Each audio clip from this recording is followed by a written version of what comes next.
Good morning. And welcome to Newark United Methodist Church on All Saints' Day, a day in which we look back on those who hopefully made us what we are. Sometimes we look back with joy and maybe sometimes with trepidation.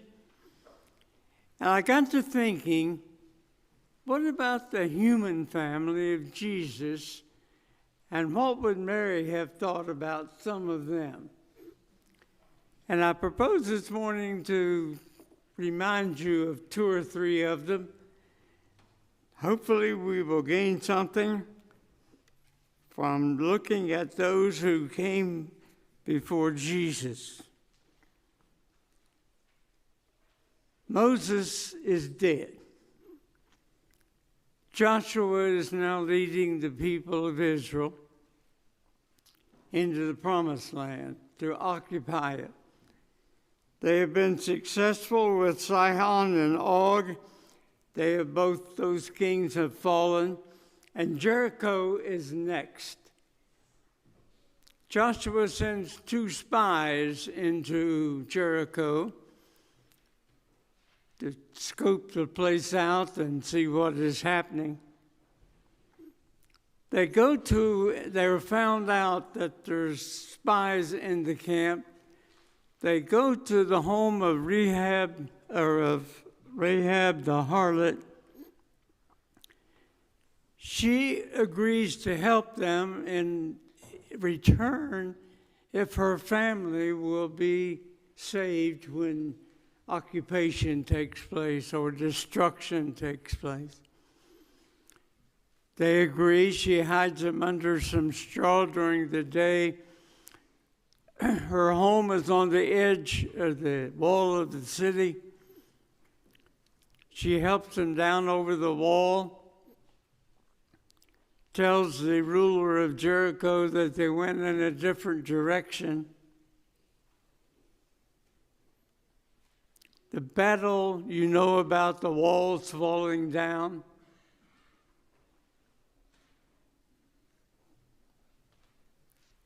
Jericho is collapsed. Rahab's family is saved. And Rahab the harlot marries one of the spies that came into Jericho,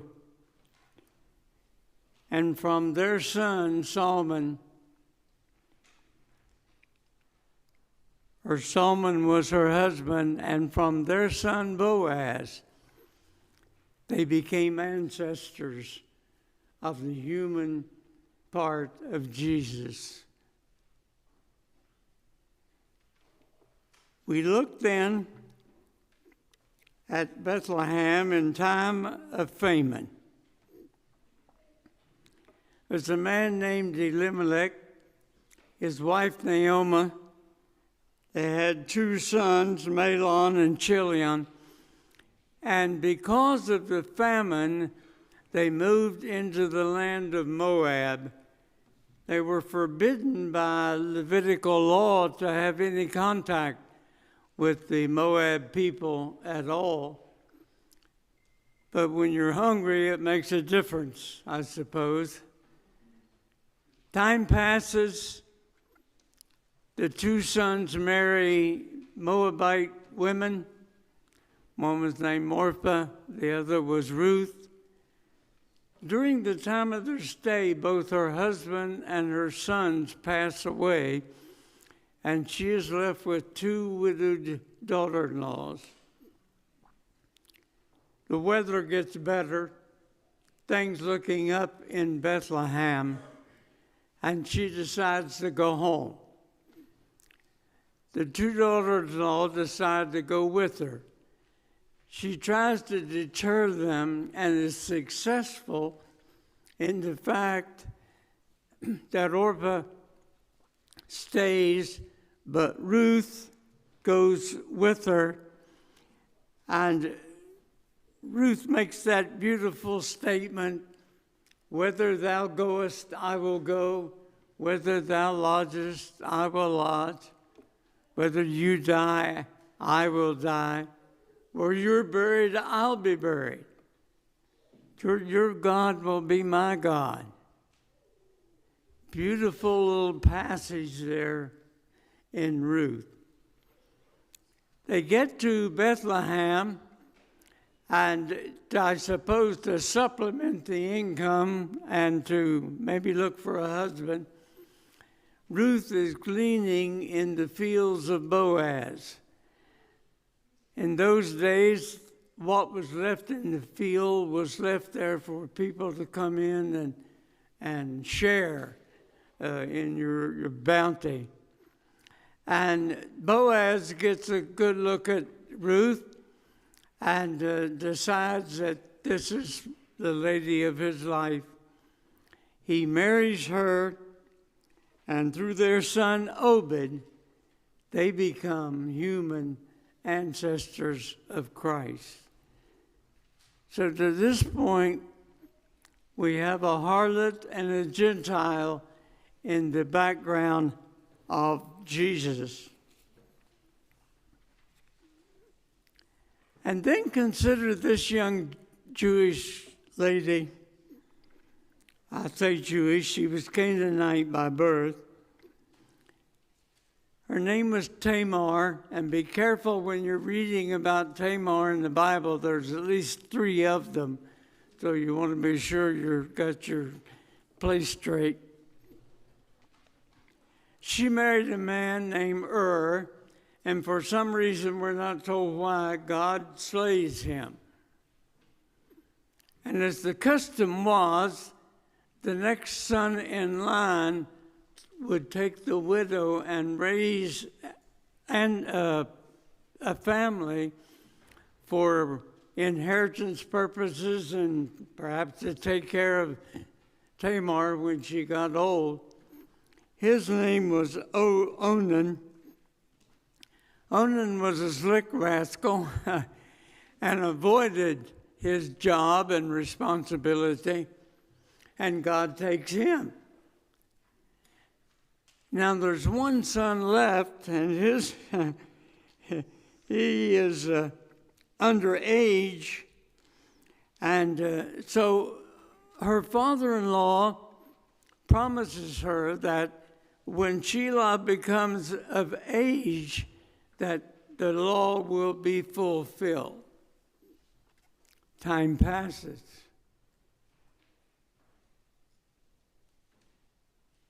Judah reneges. Tamar is unhappy. She disguises herself as a prostitute, hearing that he is coming into town, Judah, and she meets him. They have a conversation, agree on ask for a pledge, which he gives her. And from this union, twins are born, Pharez and Zephra.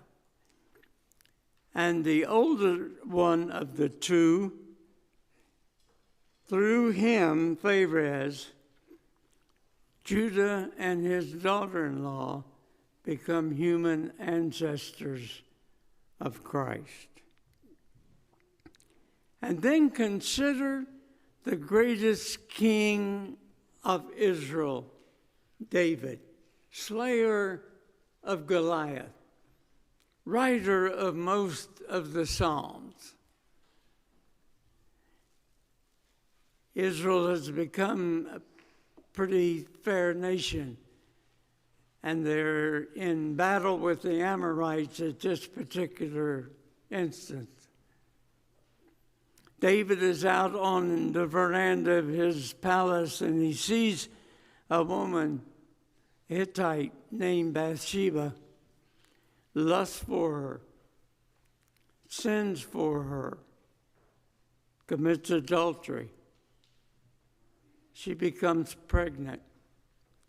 In order to hide the fact, David is responsible for the death of Uriah, her husband. And from the union of David and Bathsheba comes Solomon, and through him they become human ancestors of Christ. Now, a fair question for you to ask is, why pick those? With all of the 42 generations from Abraham to Jesus, you'd think the preacher could find somebody to talk about represented better than these. But there were two reasons I chose those.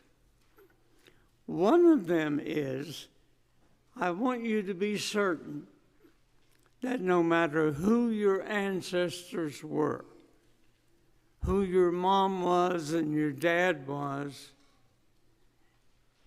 it won't have any effect on your plans and your ability to live a successful Christian life. Number two was even more important. And that is, you think about God having sons and daughters, and he has many of them. But God doesn't have any grandchildren. So you are responsible for your own salvation in that effect. The second reason was to assure you this morning that whatever you have done or have been, whatever you are doing or whatever you are, you will never be removed from the miraculous grace of God. In your hymnal on page 365, there's an old hymn, and the refrain goes like this: grace, grace, God's grace. Grace that will pardon and cleanse within. Grace, grace, God's grace. Grace that is greater than all my sin. Peace.